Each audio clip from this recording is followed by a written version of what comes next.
n'est-ce pas? Et à vouloir s'imposer par des mécanismes et des pratiques qui ne sont pas bibliquement correctes. Donc, il faut demander au Seigneur des prédicateurs et des conducteurs d'assemblée qui viennent de lui. Même moi qui dirige une assemblée, je dois continuer de supplier le Seigneur. Peut-être qu'il a, lui, la volonté d'envoyer quelqu'un de plus efficace que moi, plus intelligent que moi, je ne sais pas quoi, plus compétent que moi. Je dois continuer de demander au Seigneur de donner à son Église des bergers et des prédicateurs qui viennent de lui. Je suis fatigué de ces serviteurs de Dieu qui nous induisent en erreur avec des enseignements mensongers. Suis-je réellement dans l'obligation de fréquenter une assemblée? J'ai décidé de rester à la maison et de suivre les prédications en ligne. Vous faites peut-être partie de ces personnes qui auront décidé de ne plus être membre d'une assemblée quelconque. Cette vidéo est pour vous. Shalom, pasteur Joseph Nzembele. Shalom, bien-aimée sœur Safi. Shalom à tous nos amis, tous ceux qui auront l'occasion de nous suivre. Alors, pasteur Joseph Nzembele, vous n'êtes pas censé ignorer que plusieurs aujourd'hui auront décidé de suivre les prédications en ligne.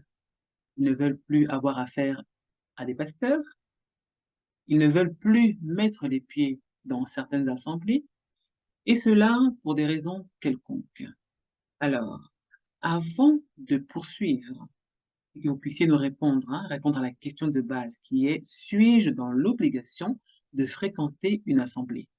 Je vais vous poser une très petite série de questions qui vont nous permettre de comprendre certaines choses et ensuite, vous allez conclure. La première question est celle-ci. Que pensez-vous de ces personnes qui iront d'assemblée en assemblée, c'est-à-dire sans avoir une adresse fixe? De manière générale, et par principe, passer d'une assemblée à une autre sans cesse, ça peut être un signe d'instabilité, de précarité dans la foi, un signe d'insécurité. Parce que nous croyons que lorsque le Seigneur se révèle dans la vie d'une personne, comme berger, comme sauveur, comme Seigneur, le Seigneur guide cette personne à rejoindre son peuple. L'Église, c'est la maison de Dieu, c'est le peuple de Dieu. Donc, le Dieu en qui tu as cru va te joindre à tes frères et à tes sœurs, à un milieu dans lequel tu pourras entendre la parole de Dieu, croître à la fois par la parole de Dieu et par la communion fraternelle parce qu'on a besoin de Dieu. Hein? Nous lisons par exemple dans les Écritures qu'ils persévéraient dans l'enseignement des apôtres, dans la communion fraternelle, dans la fraction de pain, dans la prière. Donc tous ces éléments sont importants pour l'affermissement de la foi et le perfectionnement de la personne qui a été gagnée à Jésus-Christ notre Seigneur. Et ces éléments-là, on ne peut les trouver que dans une vie communautaire. L'Église est fondamentalement une communauté. Donc, passer d'une assemblée à une autre, ça peut être le signe d'une très, très grande fragilité, d'une grande instabilité, ce qui peut s'avérer être un danger. Mais il y a des fois où quitter une assemblée devient une nécessité. Je pense que c'est le sujet que tu as annoncé tout à l'heure. On peut se retrouver dans ce cas-là où quitter une assemblée pour une autre peut être une nécessité à cause de la situation qui domine dans cette assemblée-là. Est-il possible d'avoir recours à une procédure ou à une stratégie qui nous permettrait de reconnaître une véritable assemblée reconnue par Dieu lui-même? Je ne conseillerais à personne de se mettre en tête de tester les assemblées pour connaître la bonne, celle qui conviendrait le plus. La chose la plus importante, c'est au moment où on entend l'évangile de Jésus-Christ. À quoi est-ce que Dieu nous appelle-t-il? Il nous appelle à placer notre confiance en son Fils Jésus-Christ. C'est ça l'appel de l'évangile. La Bible dit: crois au Seigneur Jésus, tu seras sauvé, toi et ta maison. Donc, il faut d'abord que la personne qui a entendu l'évangile réponde convenablement, et j'allais dire en permanence à cet appel-là, c'est-à-dire croire en Jésus, persévérer dans cette foi-là, continuer de lui faire confiance, et c'est le Seigneur qui te guidera. C'est lui qui te donnera à la fois la perspicacité, la lucidité spirituelle et le discernement indispensable pour savoir si l'assemblée que tu fréquentes est bonne ou non. Bonne, ça signifie, en l'occurrence, Est-ce qu'elle se conforme à la volonté de Dieu? Est-ce qu'on y prêche convenablement l'évangile? Est-ce que la pratique qui a cours dans cette assemblée est conforme à l'évangile qui y est proclamé? Donc, je n'aimerais pas trop donner des critères, n'est-ce pas, pour connaître telle assemblée, si elle est bonne, si elle est mauvaise. Mais ce qui est absolument indispensable, c'est d'avoir personnellement foi en Jésus-Christ, avoir le désir de suivre Jésus. En Jean chapitre 8, verset 12, le Seigneur dit, je suis la lumière du monde. Celui qui me suit ne marchera pas dans les ténèbres, mais il aura la lumière de la vie. Je le répète, c'est le Seigneur qui le dit, je suis la lumière du monde. Celui qui me suit ne marchera pas dans les ténèbres, mais il aura la lumière de la vie. Donc, la condition fondamentale, c'est avoir le désir sincère, permanent, de suivre le Seigneur Jésus. Si c'est lui que je veux vraiment suivre, alors quand je me trouverai dans une assemblée aux conditions plutôt mauvaises, le Seigneur m'en sortira à sa manière, en sorte que je rejoigne un lieu où je trouverai les conditions propices à mon épanouissement spirituel. Donc, je préfère que le disciple suive le Seigneur plutôt qu'il joue aux surveillants ou aux inspecteurs pour voir quelle est l'église qui est bonne, qui est mauvaise. D'ailleurs, la plupart des personnes tombent dans, j'allais employer une expression courante, vulgaire, ils tombent dans le panneau simplement parce qu'ils se fondent sur des critères charnels, superficiels et totalement puéril parfois, pour adhérer à une assemblée. Pourquoi? Parce qu'il a été pris au piège du spectacle son et lumière qui est donné dans l'assemblée, parce qu'il a été fasciné par la personnalité de celui qui dirige cette assemblée. Il a été fasciné par ce qu'on voit aujourd'hui, le spectacle de stars donné par le conducteur du lieu, et il tombe dans le panneau, il tombe dans le piège, et généralement, quand il découvre un scandale, à ce moment-là, c'est la dévastation. Vous dites, entre autres, qu'il faudrait que cette Église, cette assemblée soit conforme à la parole de Dieu. Mais nous savons aussi que certaines personnes fréquentent des églises, vont dire sectaires, où il y a certaines pratiques, certaines manières de s'habiller, et ne faudrait-il pas, dans ce cas, avoir une certaine connaissance à la base, parce que plusieurs se font avoir, n'est-ce pas? Mais absolument. Et d'ailleurs, tu soulèves là un élément fondamental. Savoir soi-même la parole de Dieu, la connaître suffisamment. Parce que le critère d'appréciation, ce ne sont pas mes yeux, ni mes oreilles, et ce ne sont pas mes sentiments ou mes émotions. La référence, c'est la parole de Dieu. C'est pourquoi j'ai parlé tout à l'heure de suivre le Seigneur Jésus. On ne peut suivre le Seigneur Jésus qu'en s'attachant à sa parole. En Jean chapitre 14, verset 21, le Seigneur Jésus nous dit, c'est lui qui a mes paroles et qui les garde. C'est celui-là qui m'aime. Mon Père l'aimera. Moi aussi, je l'aimerai et je me ferai connaître à lui. Même chapitre, Jean chapitre 14, verset 23, il dit, si quelqu'un m'aime, il gardera ma parole. Mon Père l'aimera et nous viendrons en lui, nous ferons notre demeure en lui. Donc, la croissance dans la connaissance de la parole, le désir au départ, la soif de connaître la parole du Seigneur, de la garder, va nous préserver de toutes sortes d'écueils qu'il y a sur le chemin de la foi. Et ça va nous permettre d'apprécier ce qui se passe dans une assemblée.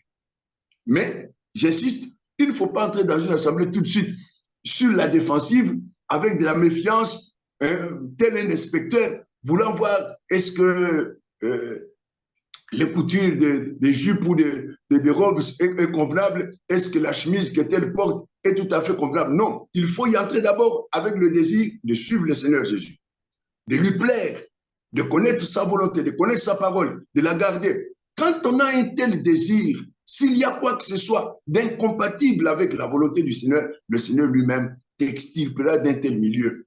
Lui-même te sortira de là et te conduira dans du vert pâturage. C'est le fameux psaume 23 bien connu. L'Éternel est mon berger, je ne manquerai de rien.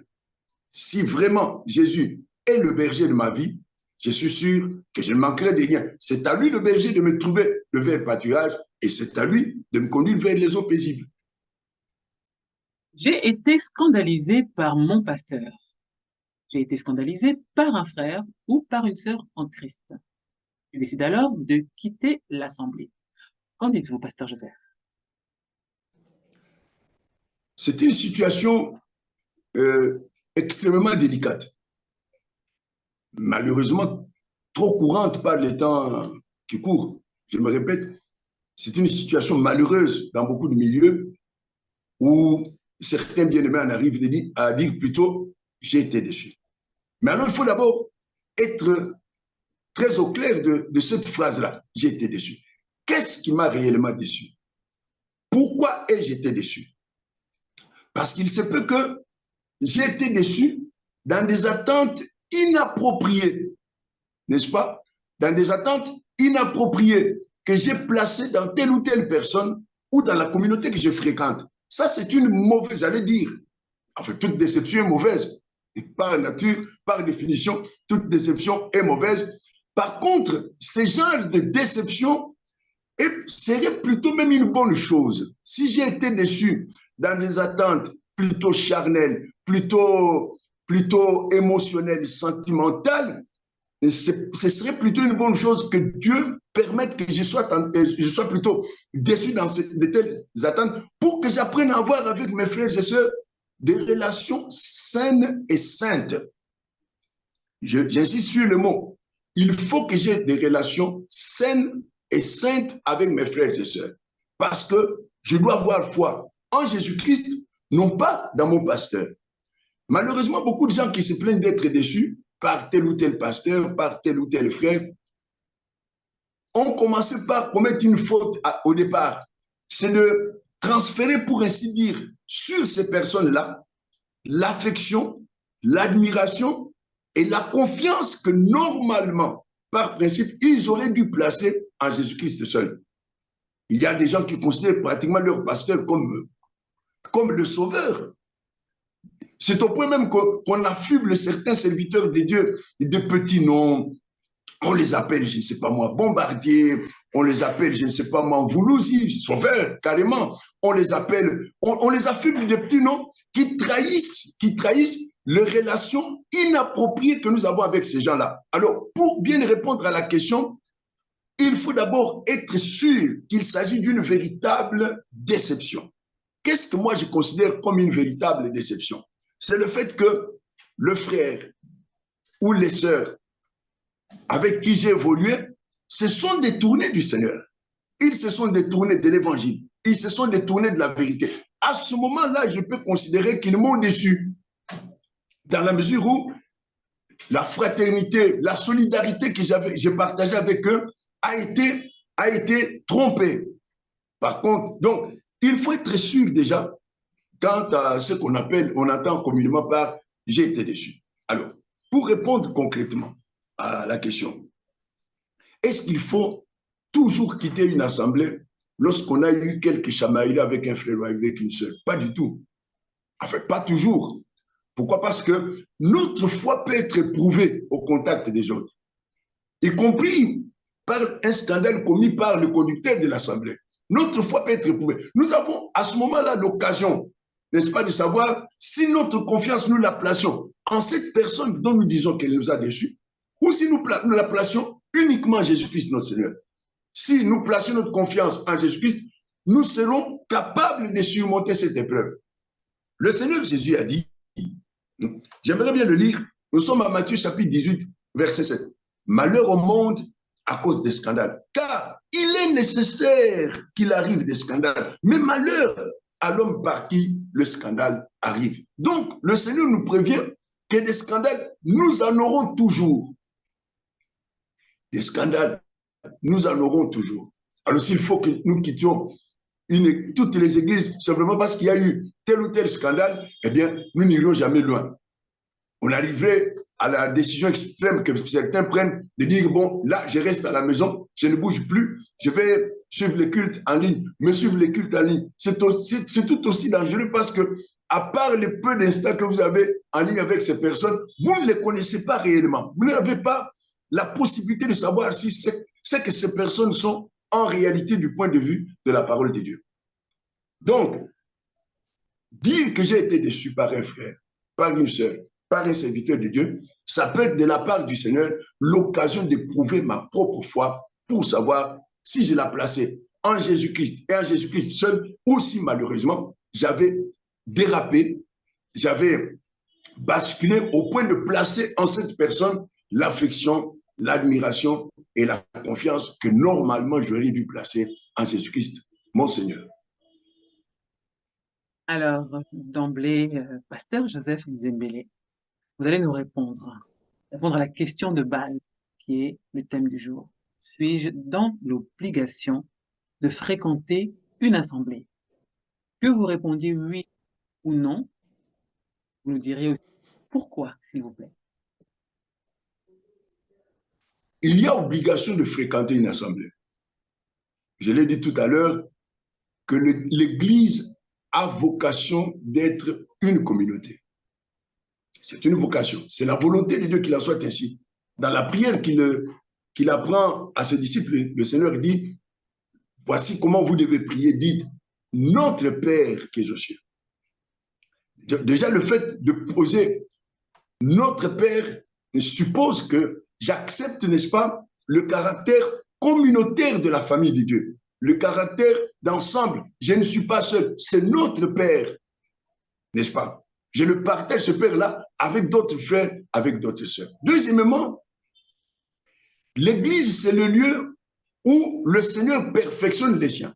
C'est ainsi que Paul écrivant à Timothée, dans la première épître que Paul adresse à Timothée, chapitre 3, au verset 14 et 15, il dit, je t'écris ces choses avec l'espérance d'aller bientôt vers toi. Mais je te les écris pour que, s'il m'arrive de tarder, tu saches comment il faut te conduire dans la maison de Dieu. L'Église, c'est la maison de Dieu. Il y a beaucoup d'imperfections dans l'Église. Il y a beaucoup de choses qui ne sont pas tout à fait correctes dans la maison de Dieu. Mais c'est la maison de Dieu. C'est le lieu où Dieu habite et agit. C'est le lieu où Dieu travaille à perfectionner ceux qui lui appartiennent. C'est ainsi que, par exemple, en Éphésiens chapitre 4, il est dit que lorsque le Seigneur donne les ministères, il les donne pour le perfectionnement des saints. Et ce travail-là se fait dans l'Église, dans une communauté. Donc, m'isoler, me mettre à côté, me marginaliser à cause des scandales qu'il y a dans l'Église ou à cause même simplement de certaines imperfections. Nous les avons tous, des imperfections. Nous sommes sauvés par la grâce, non pas sur base de nos mérites. Nous sommes tous sauvés par la grâce, par le moyen de la foi. Donc, qu'on découvre par-ci, par-là des imperfections dans une église, ce n'est pas une chose inhabituelle, ce n'est pas une chose non plus totalement scandaleuse. Alors, quitter une assemblée, c'est une décision gravissime, qu'on ne peut pas se permettre de prendre sur un coup de tête, qu'on ne peut pas se permettre de prendre, n'est-ce pas, simplement parce que dès qu'on a appris telle ou telle chose, on claque la porte. C'est une décision délicate, sérieuse, qu'on ne peut prendre que dans certaines conditions. Donc, puisque le principe est que Dieu constitue son Église en communauté, qu'il met les siens ensemble pour agir à les perfectionner, à leur édification, quitter une assemblée, c'est une exception que l'on ne peut s'accorder que dans des conditions extrêmement rigoureuses. J'en donne quelques-unes. C'est lorsqu'une assemblée quitte vraiment le droit chemin, ne cesse de prêcher la bonne nouvelle, l'évangile. Lorsque l'assemblée devient un lieu où on est plutôt tenté d'abandonner la foi que de la voir se fructifier en nous. Lorsque l'Église n'est plus un lieu propice à ma croissance spirituelle parce que la parole n'y est plus convenablement prêchée, parce que la charité et la solidarité n'y jouent plus convenablement, lorsque moi-même je ne peux plus donner à l'assemblée ce que j'ai reçu du Seigneur. Pourquoi? Parce qu'il y a toutes sortes d'empêchements, toutes sortes de contraintes et d'entraves. À ce moment-là, on peut, après avoir suffisamment prié le Seigneur, envisager de se séparer d'une telle communauté, mais sans entretenir des relations d'antagonisme, du ressentiment, sans garder. Il y en a qui vont très loin, n'est-ce pas, en quittant l'assemblée, ils claquent la porte et il entre en conflit avec tous ceux qui laissent. Non, on peut à ce moment-là, après avoir suffisamment prié le Seigneur, envisager de quitter une telle assemblée qui devient nuisible au lieu d'être un cadre propice au perfectionnement. Puis-je former ma propre assemblée à la maison, avec mes enfants, avec un mari, ma femme, est-ce que je veux dire? Déjà, avoir une assemblée dans la maison, ça doit se faire même quand on fréquente une église, en fait. Si nous sommes disciples de Christ, c'est la moindre des choses d'avoir une cellule familiale, une église familiale. Non pas comme alternative à l'assemblée que j'ai fréquentée, mais l'assemblée familiale est une nécessité pour nous tous qui avons cru en Jésus-Christ notre Seigneur, pour ceux qui nous sont chers, n'est-ce pas, les membres de notre famille. C'est important d'avoir une cellule familiale, une église familiale. Quand on dit cellule, on a l'impression que c'est un petit rien, quelque chose de négligeable, une sorte de quantité négligeable. Non, c'est une véritable église dans la maison. Il faut l'avoir, même quand on fréquente par ailleurs une autre assemblée. Alors, il y a des bien-aimés qui disent, puisque la grande assemblée que j'ai fréquentée m'a déçu, eh bien, je vais me rabattre sur ma famille, avoir juste une petite cellule dans ma maison. Cette cellule-là ne pourra jamais remplacer la grande église que nous fréquentons tous. C'est très, très important. Dans l'église, nous y apprenons beaucoup de choses. Nous y apprenons la parole de Dieu, à connaître le Dieu en qui nous avons cru. Nous apprenons à nous connaître les uns et les autres au-delà de nos différences naturelles et charnelles. Dans une grande assemblée, on se retrouve entre des gens qui viennent parfois des pays différents, des gens des races différentes, des gens aux arrière-plans tribal, linguistiques différents. Cela nous permet, franchement, de faire l'apprentissage de la fraternité et de la solidarité, chose que je ne peux pas trouver dans ma petite cellule familiale. Donc, envisager l'assemblée de maison, on l'appelle comme ça, l'assemblée de maison, l'église de maison, comme alternative à l'assemblée, la grande église que je fréquentais par ailleurs, c'est une chose dangereuse. Si chacun réfléchissait de cette manière-là, il n'y aurait plus d'église du tout. Si par exemple, je suis à la tête de ma petite cellule familiale, je ne peux pas avoir tous les dons et tous les ministères que le Seigneur a départis à son église dans son ensemble. Donc, il y aura appauvrissement, il y aura rétrécissement, il y aura finalement dépérissement spirituel. Vous disiez que l'Église est la maison de Dieu. Mais peut-être que d'autres diront que je suis le temple de Dieu. Pourquoi aller dans une église entre quatre murs, sachant que notre corps est le temple du Saint-Esprit? Non, il n'y a aucune confusion possible sur ces deux notions-là. Et j'ai toujours été sidéré de voir que certains prédicateurs mélangent les deux. Le corps, temple de Dieu ou église, pardon, mon corps, maison de Dieu, c'est une autre réalité. C'est dans la mesure où le Saint-Esprit de Dieu habite en moi. Mais cela ne fait pas de moi église, communauté. Mon corps n'est pas une communauté. Donc, dire que mon corps est le temple de Dieu revient simplement à dire que mon corps est le réceptacle dans lequel habite l'Esprit de Dieu. Mais cela n'est pas à confondre avec l'Église constituée par divers membres du corps, divers disciples. Nous avons dans la première épître de Pierre, au chapitre 2, la Bible nous dit à partir du 4e verset, « Approchez-vous de lui, pierre vivante, rejetée par les hommes, mais choisie et précieuse devant Dieu. Et vous-même, comme des pierres vivantes, édifiez-vous pour former une maison spirituelle, un saint sacerdoce, afin d'offrir des victimes spirituelles agréables à Dieu par Jésus-Christ. » Donc, il ne faut pas confondre les deux notions, parce que la Bible ne les confond pas, les deux notions. Mon corps et l'Église n'est pas l'Église et le temple de Dieu, c'est très important. La Bible n'appelle pas mon corps ni une Église, non, parce que l'Église, je l'ai dit, par vocation et par principe, l'Église est une communauté, j'allais dire une sorte d'agglomérat, n'est-ce pas, de divers membres, de divers disciples. Donc mon corps à lui seul ne peut pas être une église. Mon corps est le temple du Saint-Esprit. Cela signifie que l'Esprit de Dieu habite en moi, d'après 1er Épître aux Corinthiens, chapitre 6, versets 19 et 20. Ne savez-vous pas que votre corps est le temple du Saint-Esprit, qui est en vous, que vous avez reçu de Dieu, et que vous ne vous appartenez plus à vous-même. Par contre, l'Église, maison de Dieu, est constituée par divers membres du corps de Christ, de provenance, d'origine différente. Donc, il ne faut pas confondre les deux notions. Il ne faut pas dire que mon corps peut être une alternative à l'église que je fréquentais. Si je ne la fréquente plus, je peux me contenter de louer et d'adorer le Seigneur dans mon corps. Ça n'a aucun sens du point. C'est vraiment du n'importe quoi. Vous nous avez détaillé certains points au sujet des cellules de maison. Pouvez-vous nous dire aussi s'il serait indispensable qu'un conducteur établi par Dieu puisse gouverner cette cellule? Oui, il y a toujours nécessité d'avoir un conducteur, quelqu'un qui soit spirituellement supérieur aux autres, pour les guider, pour les aider, et le cas échéant, pour les censurer. C'est important. Et ça, c'est le drame qu'il y a dans beaucoup de milieux chrétiens. On a peu de conducteurs venus vraiment de Dieu.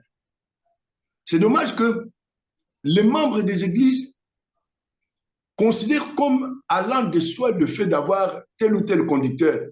Non, il faut demander à Dieu de nous donner des conducteurs qui viennent de lui, des prédicateurs qui viennent de lui, d'authentiques serviteurs de Dieu. Parce que, bon, il ne faut pas se le cacher. La plupart des conducteurs que nous avons dans nos assemblées sont parfois des conducteurs circonstanciels. On s'est trouvé dans un coin, on est entre enfants de Dieu, et comme il n'y avait pas quelqu'un de vraiment envoyé, établi par le Seigneur, un petit peu par défaut, on s'est laissé conduire par tel ou tel frère ou par telle ou telle sœur, même si il ou elle n'en avait pas les capacités, mais bon, il fallait bien, excusez-moi cette expression vulgaire, il fallait bien boucher le trou. Il fallait bien trouver quelqu'un qui s'occupe de cette petite communauté qui avait commencé. Et malheureusement, ces gens-là ont tendance à, une fois qu'ils ont revêtu ce costume, ils ont tendance à ne plus vouloir l'enlever, n'est-ce pas? Et à vouloir s'imposer par des mécanismes et des pratiques qui ne sont pas bibliquement correctes. Donc, il faut demander au Seigneur des prédicateurs et des conducteurs d'assemblée qui viennent de lui. Même moi qui dirige une assemblée, je dois continuer de supplier le Seigneur. Peut-être qu'il a, lui, la volonté d'envoyer quelqu'un de plus efficace que moi, plus intelligent que moi, je ne sais pas quoi, plus compétent que moi. Je dois continuer de demander au Seigneur de donner à son Église des bergers et des prédicateurs qui viennent de lui. Nous lisons dans l'Épître aux Romains, chapitre 10, à partir du 14e verset. Comment évoqueront-ils celui en qui ils n'ont pas cru? Comment croiront-ils en lui s'ils n'entendent pas parler de lui? Comment entendront-ils parler de lui s'il n'y a personne qui prêche? Et comment y aura-t-il des prédicateurs s'ils ne sont pas envoyés? J'y réfléchissais tout à l'heure. Quand on regarde sur les réseaux sociaux, on a l'impression que l'œuvre de Dieu, c'est la seule œuvre où on peut s'engager sans avoir un appel au départ, sans avoir des compétences appropriées, sans remplir un CV. Tout le monde s'engouffre dans ce travail-là. Et quand on entend la qualité de ce que ces gens disent, qui portent toutes sortes de titres, c'est misérable, c'est malheureux. Donc, est-ce qu'il y a nécessité d'avoir des conducteurs? Oui. Mais où est-ce qu'on va les trouver? Il faut les demander au Seigneur. Moi, je l'ai dit à tous ceux qui fréquentent les églises, n'arrêtez pas de demander au Seigneur qu'il vous donne, si vous avez un bon conducteur, tant mieux. Mais continuez de demander au Seigneur de lui agendre des hommes et des femmes qui viennent de lui, des hommes et des femmes que Dieu lui-même a qualifiés, que Dieu lui-même a établis. Comment y aura-t-il des prédicateurs, est-il écrit, s'ils ne sont pas envoyés? Et c'est que le constat amer est que la plupart des gens qui dirigent les églises aujourd'hui n'ont pas été envoyés par le Seigneur. Et c'est l'une des raisons des scandales, parce qu'ils n'ont pas été envoyés par le Seigneur et parce qu'ils n'ont pas derrière l'humilité qu'il faut, n'est-ce pas, pour s'attendre au Seigneur afin qu'il les équipe suffisamment. Eh bien, ils se rendent coupables de toutes sortes de scandales dans les églises aujourd'hui, malheureusement. Pour conclure, pasteur, veuillez, s'il vous plaît, vous adresser en 2 minutes à une personne qui est à la maison, ne sait pas où aller. D'autres diront aussi que lorsqu'ils sont à la maison, ils se sentent mieux. Leur don opère, alors que dans l'assemblée, ils étaient freinés.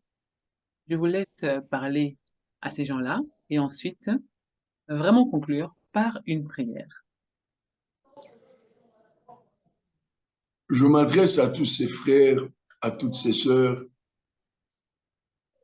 qui sont ébranlés dans leur foi, scandalisés, attristés par ce qu'ils voient, par ce qu'ils entendent, par ce qui se passe ou ce qui s'est passé dans l'assemblée dans laquelle euh, ils suivaient le Seigneur. Je voudrais vous dire d'abord que celui qui vous a appelé à son royaume et à sa gloire compatit à votre cause. Il connaît vos difficultés. Il sait de quoi vous avez besoin. Lorsque le Seigneur Jésus dit « Votre Père sait de quoi vous avez besoin », ça va jusque dans ce domaine-là. Vous qui vous êtes recroquevillés sur vous-même, sur vos maisons, parce que vous avez été scandalisés dans vos églises, votre Père sait de quoi vous avez besoin. Ce que je peux vous conseiller, c'est d'abord d'éviter de prendre des décisions à l'emporte-pièce. De dire parce que j'ai été déçu ici ou là, parce que j'ai été déçu par celui-ci ou par celle-là, alors j'arrête définitivement avec les églises, je ne les fréquente plus à cause de ces scandales. Non, vous ne vous appartenez plus à vous-même. Nous ne nous appartenons plus à nous-mêmes. Le Seigneur a peut-être permis ce que vous avez vu et entendu, ce que vous avez vécu, pour vous rediriger de manière plus sage, n'est-ce pas, vers un milieu où vous trouverez un cadre pour votre épanouissement spirituel. Mais j'insiste, votre Père, notre Père qui est dans les cieux, sait de quoi vous avez besoin. Il connaît votre souffrance, il connaît votre traumatisme pour certains, il connaît tout cela. Mais Dieu ne vous a pas abandonné. La Bible dit que le solide fondement de Dieu reste debout avec ces paroles qui lui servent des sols. Le Seigneur connaît ceux qui lui appartiennent. Ce n'est pas parce que vous avez été scandalisé par tel pasteur, par tel prophète, que tous les pasteurs sont mauvais, que tous les prophètes sont à jeter à la poubelle. Non, vous avez été scandalisé peut-être par quelques personnes, tout au plus, mais le solide fondement de Dieu, c'est-à-dire la véritable Église de Dieu, continue d'exister. Les vrais serviteurs de Dieu, il y en a. Il faut demander au Seigneur de vous faire rencontrer de tels frères, de telles sœurs qui vous permettront de croître dans la grâce et dans la connaissance du Seigneur Jésus-Christ. Donc, en attendant, j'insiste, ne prenez pas de décisions par vous-même. Vous ne vous appartenez plus à vous-même. Vous avez besoin des autres pour croître dans la foi. La foi elle-même, la foi est un défi. Quand le Seigneur dit le premier commandement, c'est d'aimer Dieu de tout notre cœur, de toute notre âme, de toute notre force, de toute notre pensée, et que le deuxième, c'est d'aimer notre prochain comme nous-mêmes, bien c'est un défi immense. Et ce défi-là, vous n'allez pas le relever juste chez vous, tout seul dans votre maison. Ce défi-là, il faut rencontrer des frères et sœurs. Le défi de la charité, le défi de la solidarité, le défi de la foi, il faut le vivre, n'est-ce pas, en groupe.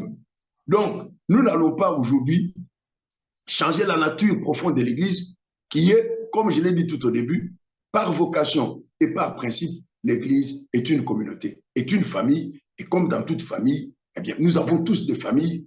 Il y a bien des choses que nous supportons dans le cadre de la famille, il y a bien des choses que chacun de nous est appelé à supporter et à surmonter dans le cadre de l'Église. Donc, vous qui êtes déçus, ne restez pas sur votre déception. La vie chrétienne ne s'arrête jamais sur une déception. Le Seigneur dit en Apocalypse, aux 7 églises, il adresse la même promesse à celui qui vaincra. À celui qui vaincra. À celui qui vaincra. Il le répète 7 fois pour montrer que dans toutes les églises, il aura affaire finalement à celui qui aura vaincu. Et pour vaincre, eh bien, il faut vous confronter aux difficultés, y compris au scandale, n'est-ce pas? Il faut savoir surmonter les scandales, comme le dit la Bible en Romains chapitre 12, au tout dernier verset. Ne te laisse pas vaincre par le mal, mais surmonte le mal en pratiquant le bien. Ne te laisse pas vaincre par le mal, par le scandale que tu as vu, entendu ou vécu, mais surmonte le scandale, le mal, en faisant le bien. En continuant d'aller de l'avant, si quelques-uns ont péché en cours de route, cela n'enlève rien au mérite de Jésus-Christ notre Seigneur. La Bible dit, si nous sommes infidèles, lui demeure fidèle car il ne peut pas se régner lui-même. Ne te laisse pas vaincre par le mal. C'est Romains chapitre 12, le 26e verset. Ne te laisse pas vaincre par le mal, mais surmonte le mal par le bien. En ce moment, vous n'avez pas où aller, n'est-ce pas, pour pratiquer votre foi. Parce que c'est important, l'Église est aussi le lieu où nous pratiquons, nous vivons notre foi. Si vous n'avez pas un tel lieu en ce moment, priez d'abord le Seigneur. Prenez tout le temps qu'il faut pour prier le Seigneur, mais il vous donnera une issue. Et vous pouvez aussi nous suivre, par exemple, suivre Méditons sa fille, cette émission qui est très enrichissante. Nous aussi, nous passons de temps en temps sur les réseaux. Si vous le souhaitez, vous pouvez prendre contact avec nous, avec d'autres serviteurs de Dieu. Sérieux, il y en a. Il faut le demander au Seigneur, que le Seigneur vous guide. Ne vous laissez pas guider par votre colère, par votre déception ou par votre ressentiment. Ne te laisse pas vaincre par le mal, dit la parole de Dieu. Romains 12, verset 26, mais surmonte le mal en faisant le bien et en l'occurrence en persévérant dans la foi. Seigneur notre Dieu, après avoir partagé sur ces sujets si importants, si délicats, qui concernent des hommes et des femmes que tu as appelés à ton royaume, à ta gloire éternelle, mais qui se trouvent ébranlés dans leur foi, dans leurs attentes, parce qu'ils voient, parce qu'ils entendent, parce qu'ils ont vécu dans leur assemblée.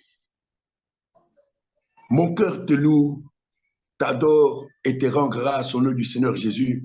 Car toi qui as créé l'œil, tu ne manques pas de voir, Seigneur. Toi qui as créé l'oreille, tu ne manques pas d'entendre. Tu ne manques pas de connaître ce que vivent ces bien-aimés frères et sœurs qui sont, à cause de toutes ces déceptions, peut-être aujourd'hui en foi avec l'Église, qui sont même plus ou moins, qui ont développé une sorte d'appréhension, voire même d'allergie à l'égard de tes serviteurs, à l'égard des églises. Seigneur, ce que je te demande, c'est d'agir dans le cœur des uns et des autres, en sorte de réveiller ceux qui parmi eux dorment, en sorte de donner la force à ceux qui sont fatigués, d'augmenter la vigueur de quiconque est tombé en défaillance, de remettre sur pied celui qui est tombé et de ramener d'abord à toi, Seigneur, le cœur de quiconque s'est égaré. Seigneur, je te recommande le sort de tous ces frères et sœurs victimes de scandales, victimes de mauvaises choses qu'ils ont vues, qu'ils ont vécues dans leur assemblée, victimes de nous, prédicateurs, Seigneur, où qu'ils se trouvent, parce qu'ils sont à toi, parce que jamais tu n'as abandonné ton peuple, jamais tu n'as rejeté ton héritage, à aucun moment tu n'as abandonné l'une quelconque de tes précieuses brebis. Daigne, mon Dieu, par ta parole et par tes œuvres, par la puissance de tes signes, de tes prodiges et de tes miracles, par la puissance de ton Esprit Saint, qu'il te plaise de révéler et de manifester Jésus-Christ dans la vie de ses frères et sœurs, en sorte qu'ils le connaissent davantage, le connaissent plus profondément, comme le Christ, le Fils du Dieu vivant, qui a apparu pour détruire les œuvres du diable et ôter le péché, qu'ils le connaissent et reconnaissent en lui la lumière du monde.